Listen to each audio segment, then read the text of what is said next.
parents are not coming around. A lot of these kids are starting to get into gangs, into trouble, things like that. And they bought this 49-acre farm. So they was taking inner city kids out to this farm just for the summer so they wouldn't get in trouble. Well, we built a business around that, and we got some contracts with the state of Illinois to now start working with kids that have had failed adoptions or they were in the juvenile correctional centers, things like that. What happened was the state started saying, hey, you know what? We see what you're doing with these kids. And they were like, hey, you know what? You guys have this property. Why don't you let us bring some of our kids out there and try and do a rehabilitation program? Hey, welcome back, everyone, to another episode of Eat, Sleep, and Invest. I'm your host, Brian Driscoll, and I'm here with Marcus Maloney. What's going on, Marcus? Hey, Brian. Thank you, man. Thanks for having me here on the Eat, Sleep, and Invest podcast. How are you? Thanks for coming on, man. Phoenix, representing Phoenix, right? Yes, sir. Yes, sir. I would say representing Phoenix, but more so the Midwest. And the roles are kind of reversed because I'm used to doing a podcast. I'm used to being the host, right? So you gotta pull me back sometimes if I talk a little bit too much. All right. I like it. I'd rather have you talking more because I want to know what you do. You know what I mean? Everyone already knows what I do. Great. So, man, just kind of getting started. You know what? I kind of grew up in the investment arena. My grandfather, he from down south and he moved up north to the Chicago area. Well, just outside of Chicago. And I learned how to invest by flipping pigs. Right, Brian? That sounds crazy. Like, what do you mean flipping pigs? People flip houses, they flip cars, everything like that. But when we were out of school during break, what we had to do was we had to go because we grew up on a 49-acre farm.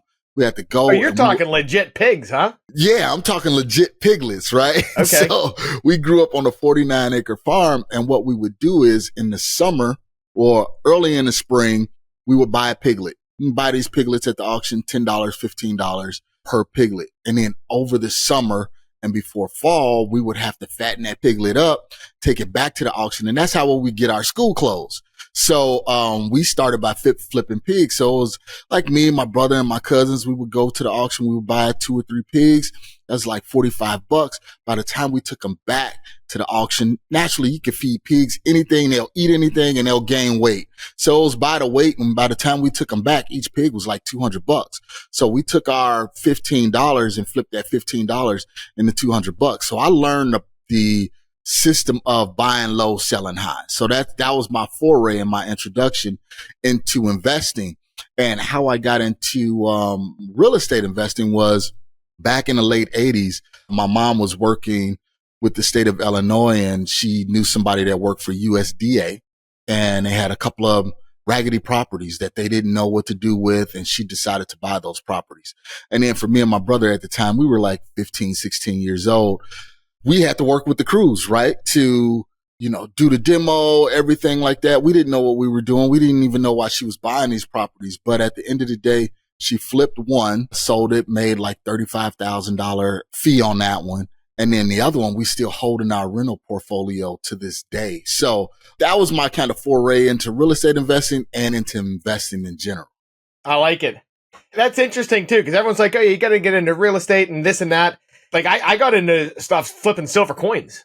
Like See, flipping there you silver. go. And we used to go to the flea market and buy stuff. It's like you can almost flip anything. You just got to know what you're doing and figure it out. You know what I mean? You got to buy it low and sell it high, right? And you got to make sure you have a marketplace for it. That's it. Yeah. And I know a guy that flips fishing poles. Wow. It's like, I guess there's a market for fishing poles. If you know the industry, you know what's there and you're like, okay, I can buy that and flip it. I thought you were talking about flipping pigs, like buying a house pig with lipstick on it or something. You know what I mean? Like making it pretty. Actual animals. Yeah. So I respect that. So that's good. Okay. So you learn how to flip just in general, like the method. And then you went towards real estate because real estate's got more money and it's easier. Exactly. It was much more easier. And when I came out to Phoenix, and I know we're going to talk about this later on in the show, but when I moved out to Phoenix, I came out here. This was right after the recession. It was like 2010. So houses were still pretty cheap. You could still get them for a little bit of nothing, but I didn't have any money. So what immediately I kicked in was just learning how to wholesale, right? And I just cut my teeth and clawed and learned how to wholesale. And then I took that money and then just really started investing into properties back east and built up that rental portfolio. So I didn't know what I was doing, Brian. I mean, because when I moved I was promised a job out here in Phoenix. And what happened was I moved my family, 1,500 miles away, 2,000 miles away. And then that job was rescinded. So, I didn't want to tuck tail and go back to Illinois and continue working with the family, although I was still, doing some freelancing with the family. So I had to pick it up and I had to learn the best way I could in order to get into real estate because that's what I really wanted to do. And didn't know what I was doing, did some direct mail marketing and got a property under contract on the west side of Phoenix for $175,000. And the after repair value was $175,000. So I didn't, I sent it out to this small buyers list I had. People were like, dude, what are you doing? You don't know what you're doing. And I didn't, but what happened was somebody pulled me to the side and was like, hey, I see your hustle. I see your grit. If I show you what to do, will you work with me and we can lock up quite a few deals? And that's basically what we did. And I was off and running from there. I love it too. You got to get punched in the face. Like you always buy this. You're like, okay, that didn't work, but you learn in that experience and you're like, okay, I just don't want to do that again. But 80% of it was good. Yeah. You know what? And what it did was it taught me, first of all, I found my mentor, right? I didn't go around and say, hey, can you be my mentor? Can you be my mentor? It was basically, let me get out there, try and figure this thing out. I didn't have $100,000 or $30,000 to be in a mastermind at the time. So it was like, I had to figure it out. And just by going through trial and error, figured it out, found that mentor. And then, it was like the next year we did like 60 deals together, and then we just kept going from there. Yeah. And mentors, I hear a lot of people have a lot of success there because it's like, it kind of skips over. If you can surround yourself with positive people that already have experience, and that's the thing. Like there's a lot of people that are like, hey, we're going to partner up and we're going to get into real estate. No one has experience. It's like, might not succeed. But for people, if you're just getting into the business, find someone else that's got skills where you don't and has that experience because you can save 5 years of mistakes that way. Maybe Absolutely. more. Absolutely. And what I learned in that short period of time, because I worked with him for about 2.5 years, what I learned in that short period of time, because I saw other people that started when I started and they were calling me, hey man, I'm still trying to get my first deal. And I'm like, all right, I done did like 200 of these things now. So it's just that power and just having that mentor around is so evident. I speak highly of it. I'm with you. I agree there. And doing it. Like a lot of people want to get into the business. They're like, oh yeah, I got to keep learning. It's like, get out there and fail a little bit and you'll figure it out. Yeah. That's the best teacher, right? Is when you talking to that seller or you talking to someone and you make a promise that you can sell this house or buy this house and you can't. How do you have that conversation and let them know, oops, hey, I'm not able to close. Those are the best ways. Books can't teach you that. So you're wholesaling houses. When did you figure out the BRRRR method? So I would go back and forth to Illinois quite a bit, right? Because I was buying rentals back there, and I had a small community bank that I would always go in and I would talk to because that's where all of my financing came from. And I would just go in and I would talk to them and say, hey, you know what? You got any dead assets on the books that you guys are looking to get rid of? And again, this was a small community bank, so they held all of their notes during the bank, so they knew what was distressed, what wasn't performing, and everything like that. And sent me an address. I went and took a look at one, and this is just happened to be in town, and made an offer on it. It was at the time, I can't remember the numbers right offhand, but I think they were trying to sell it for like $30,000. I offered them like 10. And at the end of the day, we settled at like 7,500. So got this property, 7,500. I knew the rents were like $1,200 a month. The property needed about $25,000 worth of work. They financed the work and financed the property, got everything done, got a tenant in it, leased up. Then I went back to that same bank and I was like, hey, you know what? That asset that you loaned me for about $32,000, I have a tenant that's paying $1,300 in his property now. And they was like, well, we can refinance that. Refinanced it, got more money to do another project. And me and that bank just started doing more and more projects. And I was like, wow, this is sweet. Didn't even know it was called the BRRRR method or anything like that. I was just like, hell, you know what? I can get into these properties with really no money out of pocket and then have a tenant on the back end that's paying me monthly income, passive income for the rest of the time that I own the property, sure, let's do it. Let's continue to do this all day. And that's what we did, until, things turned in the market. Yeah, I like the BRRRR method a lot too. I'm with you there. It's like you're getting free houses. One thing you said there though, which I don't think a lot of people realize, having relationships with banks is huge. I don't know if you've seen that also. I mean, obviously you got the deal from it, but you worked with them together. Like how did that play out, building a relationship with them? You know what? It's key. You know what? Cause I still work with that community bank right now. I actually just closed a loan with them not too long ago. And it's just having that relationship. I understand, the big banks, Bank of America, Wells Fargo, everything like that have a lot of money, but these smaller community banks, they not only have the money, but they have the relationships in the communities. And by having those relationships, and as long as you perform and do what you say you're going to do, they don't mind loaning you money, period. Now, only thing I do, I pick up the phone and I say, hey, you know what? I'm looking at this property. Here's the address. I need about, $150,000 in order to get the property up and profitable. And they say, okay, send me over your updated either W-2s or your updated pro forma. PFS, and financial stuff. Yeah, and we'll get it done. And that's basically it. No additional credit check, no running you through the ringer or anything like that, because they know that at the end of the day, I'm taking an asset that they didn't want or an asset that was non-performing and making it performing. So even if they had to take the property back, it's in a better position than it was when I acquired it. Yeah, and I'm with you there too, because it does make it really easy. I'm the same way. Like if I have a relationship with a bank, I just call them up like, hey, I got a property, and they already know that I pay my bills. Yep. That I buy shitty houses and then fix them. So the property values go up a ton. So there's really low risk for them. So once they keep seeing that, it's a no brainer. It's really easy versus you could go to different banks all the time.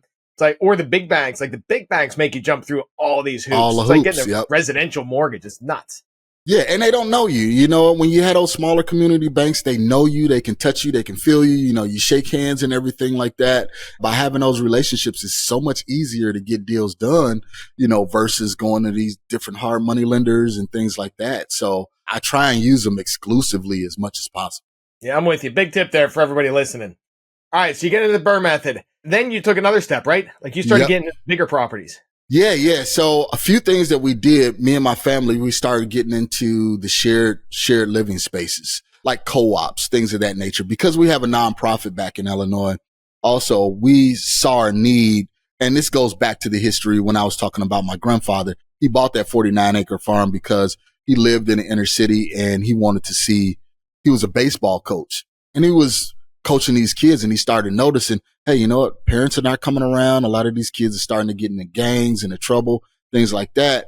And they bought this 49-acre farm. So they was taking inner city kids out to this farm just for the summer so they wouldn't get in trouble. Well, we built a business around that, and we got some contracts with the state of Illinois to now start working with kids that have had failed adoptions or they were in the juvenile correctional centers, things like that. Nothing for no major crimes, but hey, they may have stole a car or something like that, not killing or shooting or anything like that. And what happened was the state started saying, hey, we see what you're doing with these kids. Cause we, again, built relationships with judges, attorneys, clinicians, therapists, and things like that. And they were like, hey, you know what? You guys have this property. Why don't you, let us bring some of our kids out there and try and do a rehabilitation program to reduce their recidivism rate, them going back to jail, things like that. And we started doing that. And the state was like, you know what? We can really build a model around this. And from that 49-acre farm, we would have, like right now, we have about 12 kids at that site. And then we bought other properties and just mimicked and reduplicated what we already did. So now we have contracts with the state to do shared housing for youth with failed adoptions that's in foster care and things like that. So now I go out, still do the same thing, look for distressed properties, right? Renovate them. And now instead of just doing them as a traditional rental, now we do it as shared living, and we get, 4x times what we would get with a traditional rental. That's solid. And you know what, too? Like once you get into something like that, which, hey, kudos to you, too. That's pretty remarkable there. Thank you. But like once you get into something like that, too, you virtually have no competition. It's like single families, everybody wants them. You branch into something like that, you're taking a property that's meant for something else and changing it to what you need it for.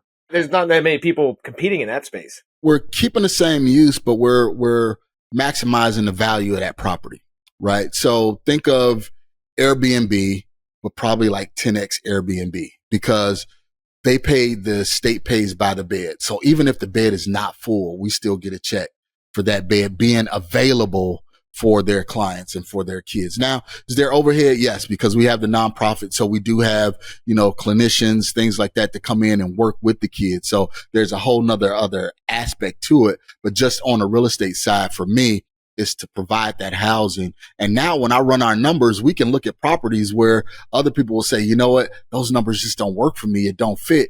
For us, it's like, this is a home run deal. This is a sweet deal, because what somebody would normally get, $1,400 a month for, we're getting $8,000 a month for. Yep. So we could be more aggressive, in our acquisitions. I like it. Now, for everyone listening, like, I'm in the marketing space and there's so many different ways to market. How do you find your deals? Like, what do you find the most effective strategy on what you're doing? Man, you know what, Brian, it's really through relationships. So we built relationships with a lot of realtors, again, community banks. So if they have any assets that they're trying to get rid of, and then we still do some of the grassroots things like cold calling and direct mail also to find some of these off market deals. I'm hearing that a lot lately too, relationships. Like relationships with agents, things like that. I'm hearing a lot, especially in this market too. That's the goal right there. And that's the key, is in this market, right? Especially being here in Phoenix and in Chicago doing deals in multiple markets. A lot of people say, hey, you're like the fourth person that I talked to today that wanted to buy my house. I got 20 other direct mail letter pieces. I was receiving 30 text messages, but it's those relationships I'll give you an example. I had a lady reached out to me the other day, knew one of our employees, and they knew what I do. And she was like, hey, you know what? I got this house and I went through a divorce, and me and husband split, and the house that we had that I was awarded, in a divorce was this old rental that they were trying to redo. Well, naturally went through a divorce. She couldn't redo it. And she was like, hey, you know what? Do you know anybody that'll buy this house as is? And then they immediately picked up the phone and called me because I had a relationship with the person that they knew. So it's all about having those relationships. So social media is a good place. Like you said, digital marketing is a good way to get yourself out there, but it's those grassroots, going to meetups, going to RIA meetings, things like that, to where people really get a chance to know who you are. And one thing that I tell people is sing your own praises. Let everybody know exactly what you do. As you could tell, Brian, I talk a lot, even when I'm in a grocery store, I'm talking about what I'm doing, things like that. And people are like, wow, you know what? That's interesting. That's neat. Hey, here's my number. If you need any help with anything, give me a call. I got so many deals just by doing that. Yeah. And meetups. Yeah, you're right. Because every city's got meetups. Every city's got a bunch of agents where agents get together. So they're not hard to find. Yeah, and the only thing you got to do is go to meetup.com or go to the different face groups. There's RIAs all over the country. I mean, I'm with one of the largest RIAs, well, the largest RIA in the country as RIA. Shout out to and kudos to Mike Del Preet, the executive director. But yeah, it's just being in the room, and deals happen right there in the room. The other night, we was like, who in here got deals? And somebody raised their hand. It was a local wholesaler. And then just happened to be a guy in the room that was looking to close on 15 properties a month.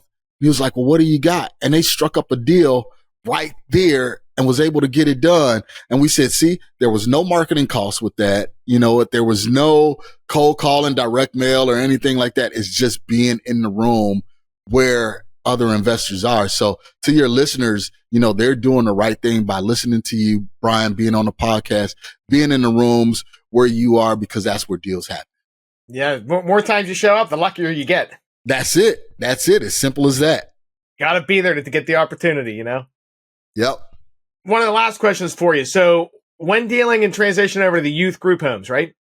What is the biggest mistake that you experienced that maybe somebody else could avoid? One of the biggest mistakes, I think, is trying to go too fast, too quickly, just trying to go too big, too fast, because there's a lot of nuances, right? There's versus traditional real estate. It's really just the asset and the numbers. But with this, you're dealing with lives. You're dealing with the lives of these kids and the real estate and the asset. So we were trying to build everything too fast and took our eyes off the ball of, hey, we're sculpting and cultivating lives here at the same time, because a lot of these kids are 14, 15, 16, 17 years old. They're still very impressionable. And a lot of times they're looking at the people that's working directly with them as, you know, hey, this is the rubric. This is how I be a man. This is how I be a young woman. And if you portray the wrong thing, then you'll lose that trust very, very quick. So what I tell people is, in real estate, period, you know what? Just have your goals, have your metrics, and take it slow. It's not a race. You know, as a real estate investor, I think 95% of the real estate investors, the whole reason why they get into real estate is for the passive income, right? Yes, the flipping and wholesaling and all of that is sexy, but at the end of the day, you want to be able to sit on your butt and know the checks are coming in, right? So you do that by building a business and not just getting out there, you know, doing transactions. I like it, man. I like it. What's your favorite book? Man, The Alchemist. By Paulo Coelho. It's about, if you haven't read it, it's a great book, but it's about going through the journey of life, knowing what you're trying to accomplish. And they put it in the story form. He was trying to find, you know, some gold and some jewels and everything like that. But it was so much adversity he had to go over and go through in order to get there. So it's just about letting your inner self lead you and guide you into your ultimate journey. Hey, Marcus, thanks for coming on. So there's a couple things here. Number one, if anyone wants to help you in a nonprofit, how do they do that? Sure. They can always reach out to me. They can go to my website, marcusemaloney.com. That's Marcus E for equity, Maloney.com. I do have like a 15-minute free consultation. So if somebody want to chat and talk with me about how we did it or how they can help, they could definitely go there. That's good stuff. Is that the best way for anyone to reach out, just in general also? Yeah, that's probably the best way. Or they can email me, mmaloney, MMALONEY at equityrri.com. Good stuff, man. Hey, well, thanks a lot. We appreciate you coming on.